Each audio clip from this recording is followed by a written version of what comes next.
This questioner asks, does God owe his creation anything? Does a parent owe his child or her child?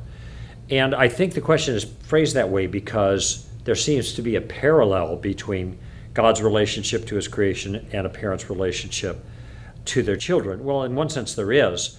God creates everything, and then parents create children. And so it seems like parents do have obligations to their children, so then God would have an obligation to his creation. And I think that's a mistake because the parallel is very, very loose and does not continue forward by capturing the same moral obligations, all right?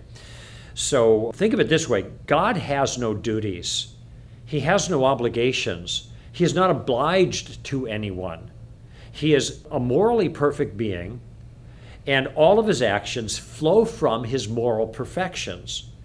He doesn't have laws to obey, okay?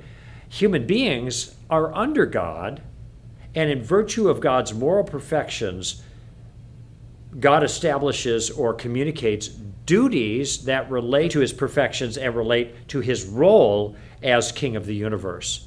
And so there are times when we have an obligation to God, but God does not have an obligation in the same sense to us. Parents, however, are different. Parents are under authority. Children are under the authority of parents, but parents are under the authority of God. And therefore they do have duties and they do have obligations. So parents do owe their children. They owe them the kinds of things that are appropriate to the role of being a parent in that child's life. And these are different things. But I think everybody can see that there are obvious duties and obligations that parents have to children. These duties and obligations are not sustained with regards to God because the nature of the relationship is different and the nature of the beings are different. And both of those things make all the difference. And this is one of the reasons that God owes nothing to us. He has no duties regarding us. He didn't have to save anybody. He has no obligation to forgive and extend mercy. The angels fell. There was no plan of salvation for them, only judgment as an expression of God's justice.